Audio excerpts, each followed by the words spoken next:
কাঁচকলার খোসা বাটা। কাঁচকলা রান্না করার সময় কাঁচকলার খোসাটা ফেলে না দিয়ে যদি এইভাবে বেটে নেওয়া যায়, তাহলে দুপুরে গরম গরম ভাত দিয়ে মেখে খেতে দারুণ লাগবে। তাহলে চলো বন্ধুরা, তোমাদের এই দুর্দান্ত স্বাদের কাঁচকলার খোসা বাটার রেসিপিটা বানিয়ে দেখাই। কাঁচকলার খোসা বাটার জন্য 3টে কাঁচকলা কোফতা করার জন্য সিদ্ধ করে নিয়েছিলাম নুন দিয়ে 3টে সিটি মেরে। সেই কলার খোসাটা ছাড়িয়ে নিয়েছি। 3টে কলার খোসার আছে সিদ্ধ করা নুন দিয়ে। কলার খোসাটা বেটে নেবো। একটা মিক্সির জার নিয়ে দিয়েছি, দিয়ে এর মধ্যে কলার খোসাটা দিয়ে দিলাম।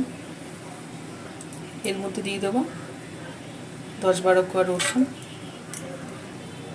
3টে কাঁচা লঙ্কা, 1/2 চামচ কালো জিরে। কলা খোসা সিদ্ধ করা জলটা দেবো না, এখানে দিয়ে দিলাম 1/2 বাটির মতো জল। সব কিছু মিহি করে বেটে নেব।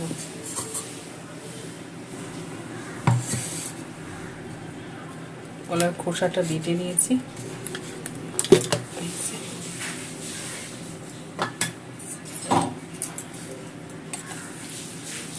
এই যে মিহি করে বেটে নিয়েছি। এটা এখন সর্ষের তেলের মধ্যে ভেজে নেব।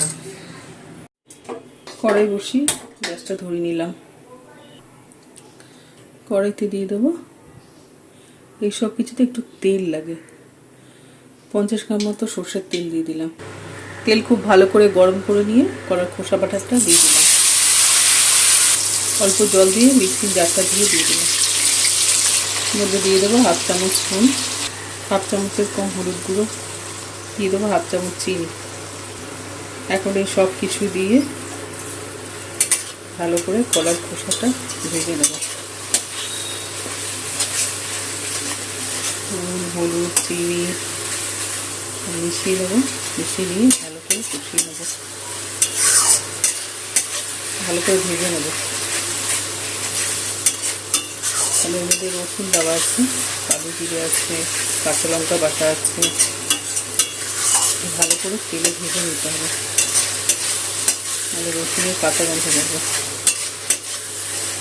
সব কিছু মিশিয়ে নিয়েছি, দিয়ে ভালো করে ভেজে নেব তেলে। শুকনো শুকনো করে নেবো। গ্যাসটা বাড়িয়ে দিয়েছি, দিয়ে ভালো করে ভেজে নেব। জলটা আছে, জলটা টানিয়ে একদম শুকিয়ে নেব।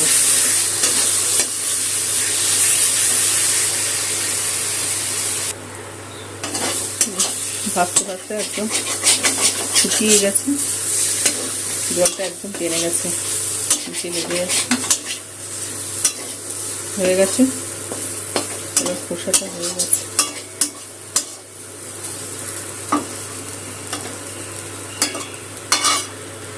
গ্যাসটা বন্ধ করে দিলাম, এই একটা প্লেটের মধ্যে নামিয়ে নেব।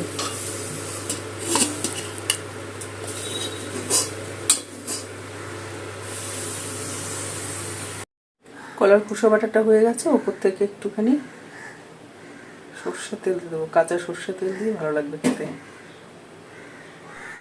গরম ভাত দিয়ে খাওয়ার সময় আর একটুখানি কাঁচা সর্ষের তেল মেখে নেব ভাতের সাথে, তাহলে আরও ভালো লাগবে খেতে। তো বন্ধুরা, তোমরাও বাড়িতে এইভাবে কাঁচকলার খোসা বেটে খেও, গরম ভাতে দুর্দান্ত লাগবে। আর এইভাবে কাঁচকলার খোসা বেটো আর রেসিপিটা জানিও তোমাদের কেমন লাগলো। ভালো লাগলে অবশ্যই একটা লাইক দিও, আর চ্যানেলটা সাবস্ক্রাইব আর ফলো করার অনুরোধ রইল তোমাদের কাছে। আজ এই পর্যন্ত বন্ধুরা, আবার চলে আসবো তোমাদের জন্য নতুন কোনো রেসিপি নিয়ে। সবাই ভালো থেকো, ধন্যবাদ।